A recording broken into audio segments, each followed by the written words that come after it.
Olá pessoal, boa noite a todos. Meu nome é Silvio. Neste módulo, nós estaremos juntos com a disciplina de leitura e produção de textos. Este é o primeiro vídeo da nossa disciplina e nesse vídeo nós vamos discutir um pouco sobre as concepções de linguagem e seus efeitos na metodologia do ensino da leitura aqui no Brasil.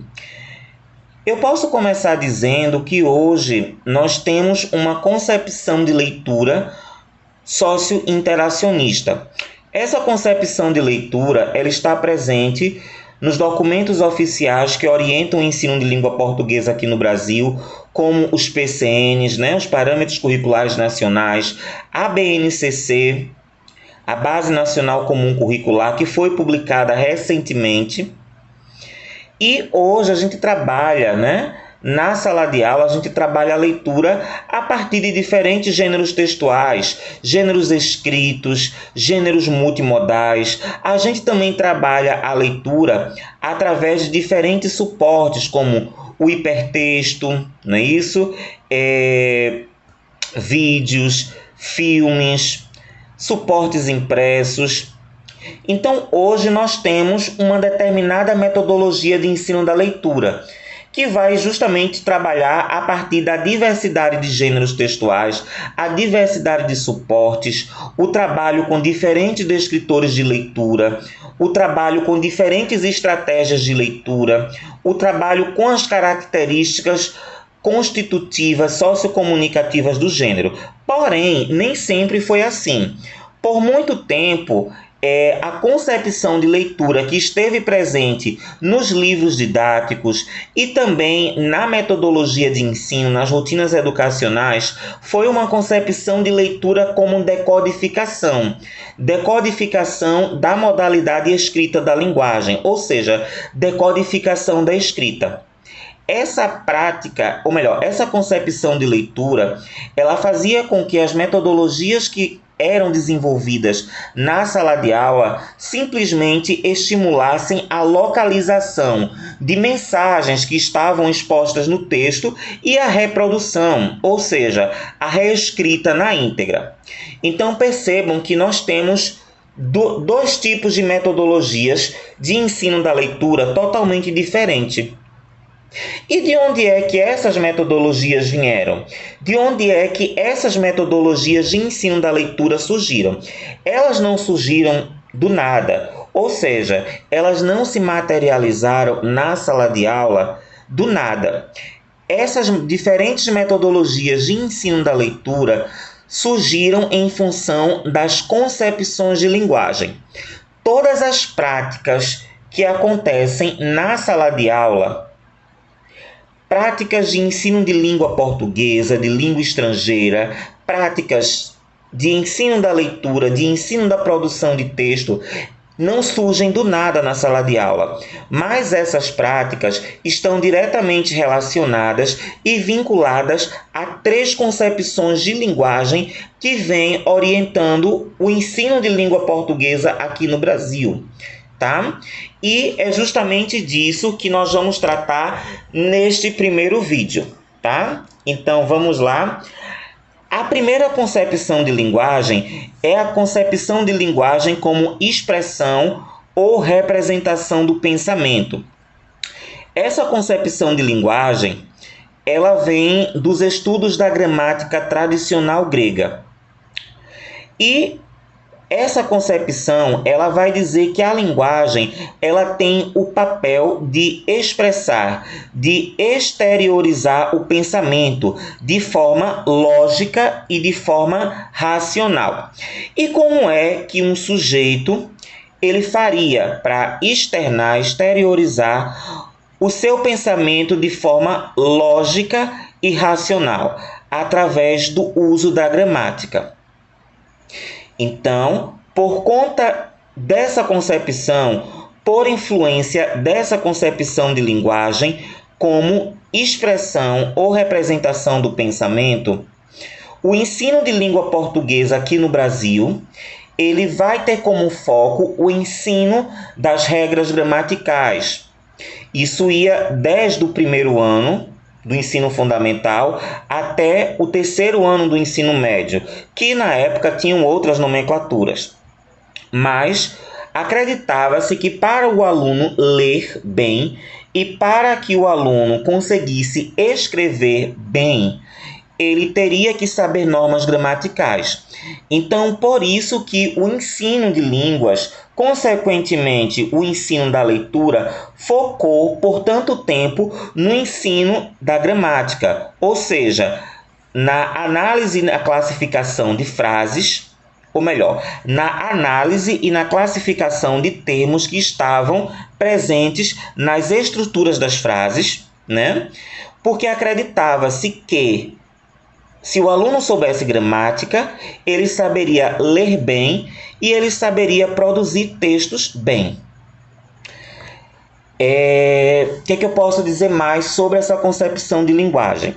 Essa concepção de linguagem como expressão ou representação do pensamento, ela orientou o ensino de língua portuguesa e, consequentemente, o ensino da leitura até o comecinho dos anos 60. Mas o que era que acontecia na sala de aula por conta dessa concepção de linguagem como expressão do pensamento? O primeiro ponto que eu posso mencionar é que não existiam livros didáticos nessa época. O que existiam eram as chamadas antologias, que eram um livrinho, tá? E dentro desse livrinho vinham vários textos literários. E o professor, a professora, escolhia um texto literário e desse texto literário seriam preparadas as atividades de leitura, as atividades de análise gramatical. Então, nessa época, não havia presente ainda a diversidade de gêneros. Por quê? Os únicos gêneros textuais que eram considerados aptos a fazerem parte da metodologia de ensino e, consequentemente, estarem presentes na sala de aula eram os textos literários. Então, os gêneros da esfera literária, os gêneros da literatura, eram os únicos que estavam presentes na sala de aula. Mas o que é que eu posso dizer em relação ao ensino da leitura, tá? Com base nessa concepção de linguagem como expressão do pensamento. Os gregos, eles valorizavam muito a oratória, a argumentação. Essa concepção de linguagem como expressão do pensamento, ela vem justamente dos postulados da gramática tradicional grega.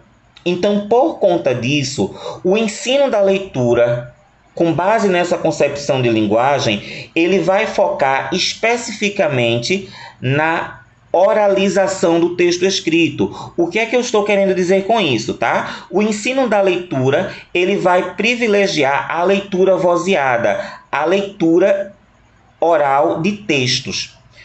O objetivo disso era fazer com que os alunos produzissem sentido a partir do texto? Não. O objetivo disso era simplesmente ver se o aluno ele conseguia ler bem. Ou seja, o objetivo dessa metodologia de ensino da leitura era simplesmente avaliar questões de pronúncia, questões de dicção, questões de pontuação. Tá? O grande foco do ensino da leitura era isso. É o que alguns autores da linguística aplicada, como por exemplo Angela Kleiman, vão chamar de leitura como avaliação e outros vão chamar de leitura como correção. Porque o objetivo era simplesmente observar se os alunos conseguiam oralizar o texto escrito, ou seja, verbalizar o texto escrito. Então, essa é a primeira concepção. Quando a gente chega no comecinho dos anos 60, vai surgir uma nova concepção de linguagem que vai passar a orientar o ensino de língua portuguesa aqui no Brasil e, consequentemente, o ensino da leitura e da produção de texto. Estou me referindo à concepção de linguagem como instrumento de comunicação, tá? Essa concepção de linguagem ela vem dos estudos da linguística estrutural, a linguística estruturalista, e ela também vem dos estudos da teoria da comunicação e da informação. Essa concepção de linguagem, ela vai compreender, perceber a linguagem como um código que é capaz de levar, repassar uma mensagem de um autor a um destinatário, ou seja, a um leitor. O que é que eu estou querendo dizer com isso? Tá? Um autor, ele vai repassar uma mensagem para um leitor, que simplesmente vai ler essa mensagem e vai decodificá-la. É justamente daí que vem a metodologia de ensino da leitura como decodificação, que esteve presente por muitos anos nas escolas e ainda está. Porque essa concepção ela não foi extinta, pelo contrário, ela ainda se faz presente em muitas práticas pedagógicas, tá? Mas vamos lá, vamos continuar. O que é que vai acontecer lá a partir dos anos 60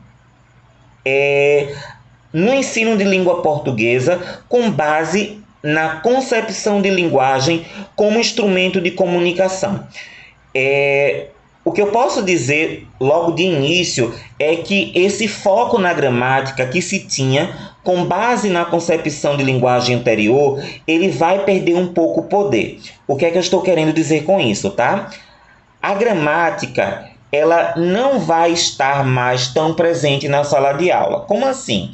A gramática vai ser retirada da sala de aula? Não. A gramática vai continuar na sala de aula, mas ela vai perder um pouco o espaço na sala de aula. A gramática ela não vai ser mais abordada de uma forma tão aprofundada como ela era com base na concepção de linguagem anterior, a concepção de linguagem como expressão do pensamento. Mas por que isso, Silvio? Porque quando surge a concepção de linguagem como instrumento de comunicação, o foco não vai ser mais a gramática. O foco vão ser as análises textuais. Como assim? Tá? Quando surge a concepção de linguagem como instrumento de comunicação, vão surgir diferentes gêneros na sala de aula. Lembram que na concepção anterior, só os gêneros literários eram considerados aptos a estarem presentes na sala de aula? Pronto. Quando a gente chega no comecinho dos anos 60, com base na concepção de linguagem como instrumento de comunicação, vão surgir diferentes gêneros na sala de aula. Gêneros que anteriormente eram considerados inadequados a estarem na sala de aula. Gêneros como charges, tirinhas, histórias em quadrinhos, publicidades. Esses gêneros estarão presentes nas rotinas educacionais. O objetivo disso é justamente realizar as análises textuais, ou seja, fazer com que os alunos identifiquem nesses gêneros as funções da linguagem, né? E os elementos da comunicação, ou seja, quem é o emissor, quem é o receptor ou destinatário e qual é a mensagem que está sendo exposta, materializada nesses gêneros. Percebam, o objetivo dessa metodologia não é fazer com que o aluno ele produza sentido diante do texto, mas o objetivo dessa metodologia de ensino é simplesmente fazer com que os alunos consigam identificar, localizar alguns elementos dentro do texto. Quem é o emissor, ou seja, o autor, quem é o destinatário, o receptor e qual é a mensagem que está sendo exposta naquele gênero. É justamente dessa concepção de linguagem que vai surgir a prática como decodificação, tá? Alguns autores vão chamar como decodificação de signos, outros autores vão chamar de leitura como localização. Por quê? O objetivo dessa metodologia de ensino era simplesmente fazer com que um aluno localizasse uma determinada mensagem, um determinado enunciado, uma determinada frase que estava presente na superfície do texto e extraísse essa frase, essa mensagem e reescrevesse na íntegra no seu caderno. Eu não sei se vocês lembram de umas atividades de leitura que diz, de acordo com as palavras do texto, a partir das palavras do texto, com base nas palavras do texto.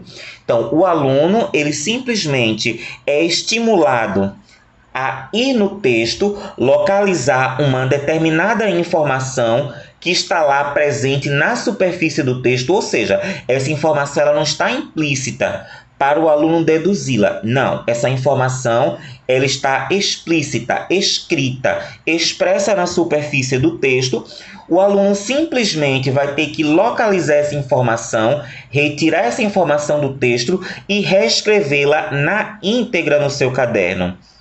Tá? Porque nem a oportunidade de utilizar a sua autoria, fazer uma paráfrase, utilizar as suas palavras, o aluno tinha.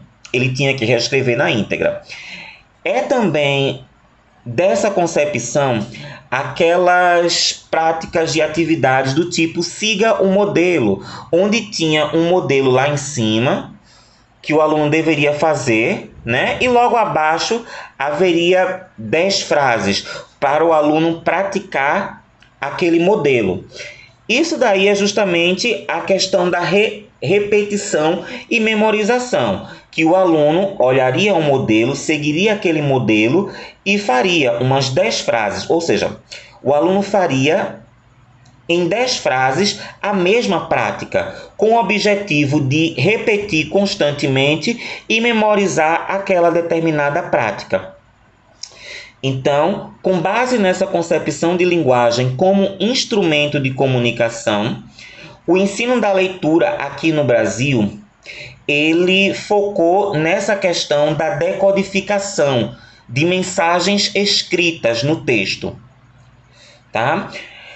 Um ponto que eu posso voltar novamente é a questão da gramática, que eu falei logo no começo dessa concepção, que a gramática ela perdeu um pouco o espaço na sala de aula. Sim, a gramática ela não deixou de estar na sala de aula, nas aulas de língua, mas ela perdeu um pouco o espaço, porque a maior parte do espaço foi dado justamente às análises textuais. Né? As análises das tirinhas, das charges, das histórias em quadrinhos, das publicidades, com o objetivo de identificar os elementos da comunicação, o emissor, o receptor e a mensagem. A gramática ela foi trabalhada de forma bem mais resumida, né? Através de exercícios de coluna, exercícios do tipo siga o modelo. Porque o grande foco aí, nesse período, começo dos anos 60 até o final dos anos 70, o grande foco do ensino de língua e do ensino da leitura eram as análises textuais, com o objetivo de identificar os elementos da linguagem. Perdão, os elementos da comunicação. Quando a gente chega lá no finalzinho dos anos 70, vai acontecer aqui no país o que alguns autores, né, como Magda Soares, Leda Tolfani, chamam de a crise da leitura e da escrita. O que é isso, Silvio?